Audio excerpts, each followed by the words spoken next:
Hello and welcome to BuzzFeed Unsolved Postmortem, a show where we answer your most pressing questions about the most recent episode of BuzzFeed Unsolved, which was 3 alien abductions. All the questions we're answering today came from you guys via our BuzzFeed Unsolved Facebook page and our BuzzFeed Unsolved Instagram page, which you can see right there.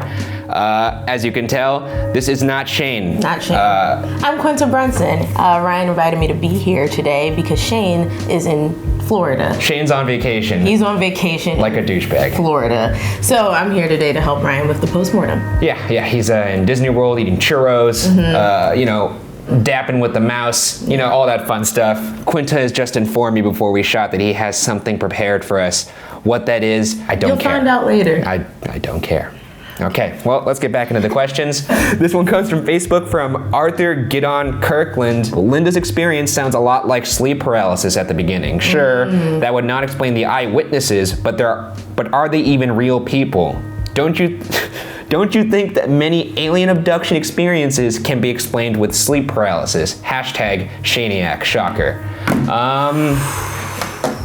No, I mean, I think maybe you may be right in terms of other alien abduction stories where you could say maybe it's sleep paralysis. Actually, there's a lot of ghost stories you could explain away with sleep paralysis. Exactly, but the witnesses. There are 23 witnesses on the public record, ranging from family and friends to complete strangers. There are witnesses. There are witnesses. And they're not only just a couple, they were like, what, 22, 23? Witnesses, including cops. But also 3 reporters from the New York Post, so I don't know, man. I also suffer from sleep paralysis. Oh, dude, I've never had it. For me, it doesn't get that specific. Like, I get it, feels like I'm being like touched or, I hear things, but I don't really dream up new things. I normally think that reality is happening around me. You don't have little minions in your room? No, that's kind of interesting. I mean, I would say maybe it could be a dream, but I wouldn't classify it as sleep paralysis. I don't know. Why don't you do a little research next time, Arthur? How about that? Before you start making bold claims and accusations just to, be part of your little faction of Shaniacs. Jesus Christ. All right, have a good day, Arthur. Okay, this question is from X_Eleanor Scotland_X. It's elaborate. Couldn't the people that Travis saw who were flawless be modified versions of their precious abductions? Oh. Or previous, I think she's meaning previous, is that previous? It says precious. Oh, okay, precious. I mean, I guess that works. I mean, I'm not trying to spell check your question, but I read it as their precious abductions, like being sarcastic about them. Perhaps. Okay, yeah, I guess when you put it that way, yeah. Maybe previous. Maybe they decided that Travis wasn't good enough and let him back after doing experiments on him. Damn. It's kind of fucked up. Said you wasn't good enough, Travis, old bitch ass.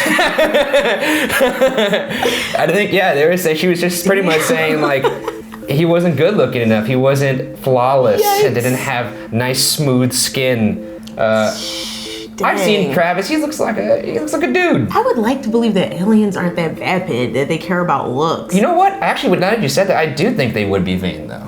Oh man. Well, think about it. It's kind of hard to get a feel of a person if you can't understand them. So what you have to go off of is how they look. And if I was an alien, I would want to abduct someone, like Brad Pitt or some shit like that. Not Ryan Berger. Like, you're not going for me when you're abducting someone. You'd be a fabulous. Nah, you're going for the abduction. You're going for the finest pick of the litter. I think that beauty is subjective, though. I mean, Brad Pitt's okay looking. He's a good looking man. But you know who I would abduct? Frank Ocean. Yeah, but he's also a very good looking man. Okay, I would also abduct DeAndre Jordan. He is not a good looking man. I would abduct my boyfriend because he's a good looking man. I would abduct Flavor Flav because I think he's interesting. What? Going on to Instagram. This is from Yalis with 3 E's. What if Valentich got eaten by giant crabs? Valentich is the pilot. Okay. Yeah. This is a riff on Amelia Earhart. Yeah, that's good stuff. Frankly, I'd love it. Okay, we have Facebook question from Lily Alice Webster.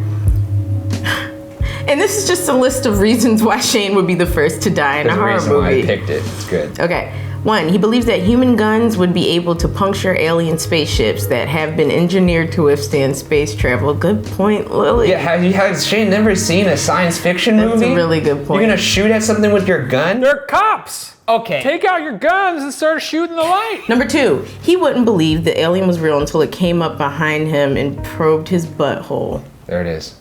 Why are you so obsessed with butts? Put a little rod up your butthole. I mean, in science, there's a certain amount of guess and check, and that may mean you accidentally stick your finger in a butthole or two. E.T. had a long finger, so he could get some distance, and he could go way up into that butthole. I'm not obsessed with you put butts in there. I said nothing about butts. I'm just going back to the episode. You mentioned putting fingers in butts about 5 times. That's because that's the most common thought of when it's an alien abduction. It's not. I'm here to tell you. A pearl up your butt. A pearl up your butt. Oh my God. Number 3, his fight rather than flight instincts, coupled with his smart mouth comments, will make him the obvious first choice for any self-respecting supernatural life form. Drag him. Yes. Yeah. I love it. Finally. Let's go. Drag him, honey. Yes. Self-respecting. That hurt. Bugaros unite. Okay. Moving on. This is from Facebook. This is from Taylor Kelly. Hey Ryan, all caps. Ever think that maybe Shane keeps denying your evidence and attempting to debunk all your alien theories because he himself is an extraterrestrial being? I mean, he was pretty confident that the figure in the picture wasn't a UFO, arguably a little too confident. Also, boy doesn't blink sometimes. It freaks me out. Hashtag expose him. Man, it's really weird that Shane isn't here and we're getting all these questions wild. Defaming his character. I don't know why. That's so interesting. Yeah. Wow. You know, this is kind of like a subset of a theory that I've always seen in comments where Shane is actually a demon and he's just having a great time fucking with me. And that's why demons don't show themselves, because he's in fact a demon himself. What if I open this and 1,000 rattlesnakes jump out? Then I'm gonna run. All right, let's boogie, boys. I love it. Christ, I love Shane. This is a lot. I think it's possible he may be a demon or an alien. I see more alien. I don't think he's a demon. I mean, he does have 8 feet limbs, so he's just a giant, wobbly man. I'm not gonna drag Shane with you all. I'm not gonna do that. This morning, I received a message from Shane. If you're doing the postmortem today, at the end of the show, if you really want to annoy Ryan, mention that you're excited to see the return of the hot dog saga next week. And you've heard that I've got some exciting things in store. That's the message I got from Shane today. How dare you? How dare you, sir? You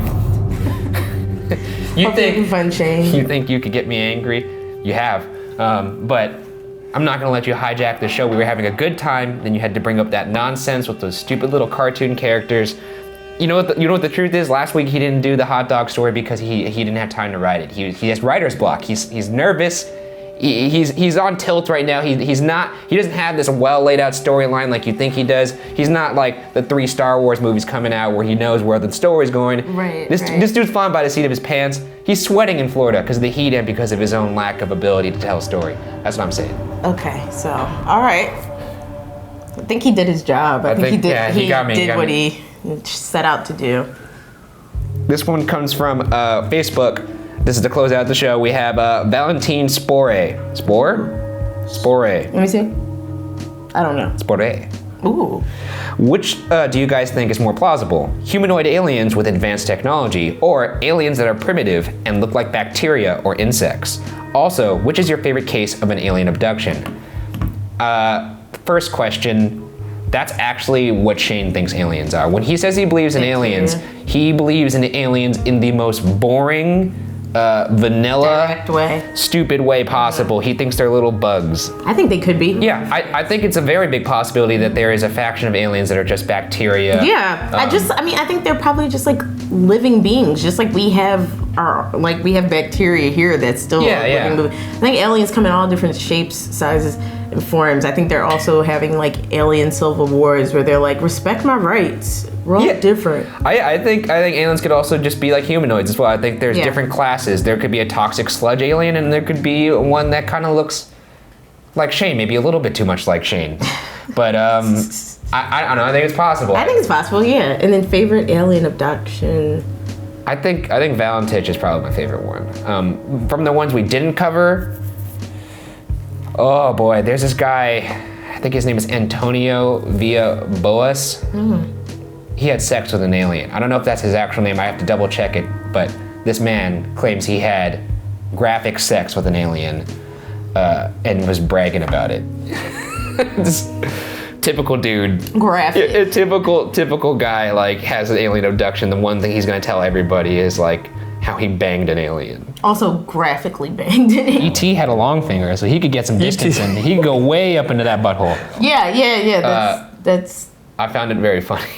Do you do butt stuff? Because that's why you would like it. Because you like. No, I don't like butt stuff. We're not going to perpetuate this myth that I like butt stuff. I just think that aliens like butt stuff. I really do. I every time I've heard about it, maybe just because just the weight of all the stories over and over again. He broke my butthole. He broke my butthole. Like that's just something you always hear. That does it for this episode of BuzzFeed Unsolved Postmortem. Make sure you watch the episode this Friday. By the way, this episode coming up is fucking bonkers. What is it about? You can't say. Well, I can't say, but I can say we investigate a location that I've always wanted to go to, and we probably get more evidence in this one episode than maybe any other episode we've ever gotten. It is, you should tune in. I'm gonna tune in. And for all you Shaniacs out there, you better batten down the hatches, because I'm coming for you. Me and all the Bugaras are coming for you, and we got our truth beams on. They're weird.